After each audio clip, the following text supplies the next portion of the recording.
Okay, welcome back. Example 4. Now we're going to do things a little bit different. We're going to use the sine and cosine ratio to find angles this time. The last one was to find sides. This one is to find an angle. So, pretty much the same thing. We're going to use the appropriate ratio, sine or cosine, to calculate the angle measure. Express your answer to the nearest whole degree. So, that's the angle they want me to find. Okay, that's the indicated angle. This, from that angle, is opposite. This side, from that angle, is adjacent. This length, from the 90, is hypotenuse. Which trig ratio uses opposite and hypotenuse? The answer is sine. Sine theta equals opposite over hypotenuse. That's a formula. Plug in what we know. Sine of angle A, because they didn't use theta, they used the unknown A, equals 10 over 15.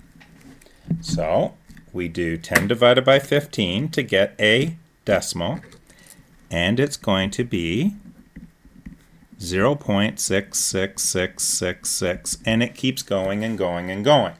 Now we need to find out what A is. Remember, we're taking a side length ratio back to an angle measurement. Remember this?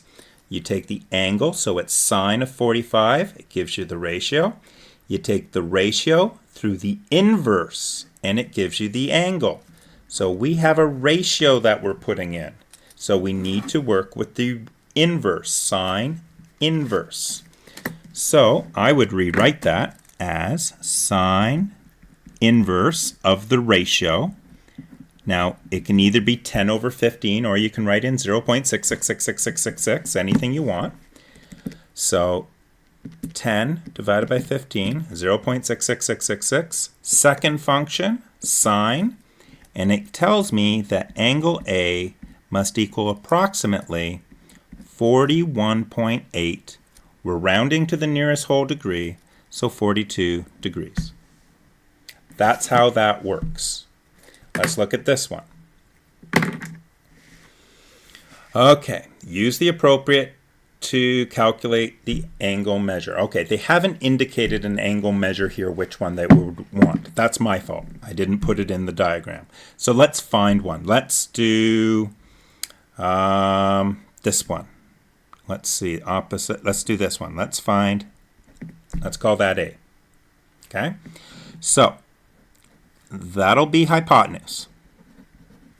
This'll be adjacent. Which trig ratio uses adjacent and hypotenuse? Well, it's cosine. So cos of A is going to equal adjacent, which is 5, over top of 20, which is 1 over 4 if you want to reduce it.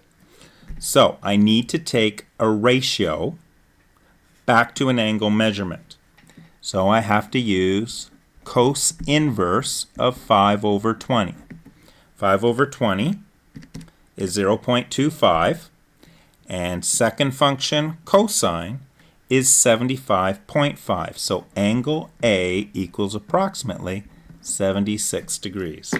Another way you could write this, if you were so inclined, is cos inverse 0.25, because that's what the decimal is of 5 over 20. Okay, example 5, the ladder on the wall. So we have a 6-meter ladder. The ladder this way is 6 meters. It's placed on a brick wall. The angle between the floor and the ladder is 29 degrees. So that's here. That's the floor, that's the ladder. This angle is 29 degrees. How far is the foot of the ladder? That's the bottom of the ladder. So how far is the foot of the ladder from the base of the wall? So in other words, that distance there. So if I was drawing this to work with it, I wouldn't get so complicated. I would simply draw it like this. I would have a 6-meter ladder there, 90 degrees, and I'm after x, knowing that that is 29 degrees. That's how my diagram would look. That's too complicated for me. So this would be hypotenuse. This is my given angle, so this is my adjacent. So which trig ratio uses adjacent and hypotenuse? The answer is cosine. So cos of 29 equals x over 6. That's the easiest type of question you'll ever get. How do I get rid of the 6? I multiply both sides. And then we just use our calculators. I like to find the decimal first of cos 29. I then like to multiply that by the 6.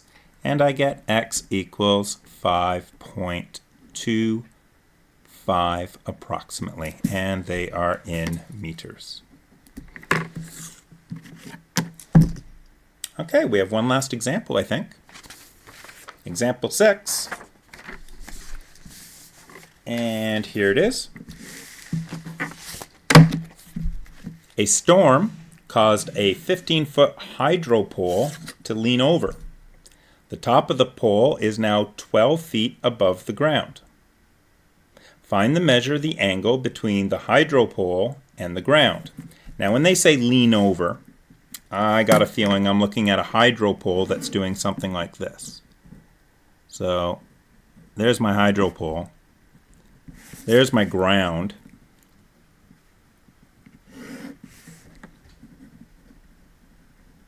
And it's leaning over. Now it's a 15-foot hydro pole. So that's going to be 15 feet.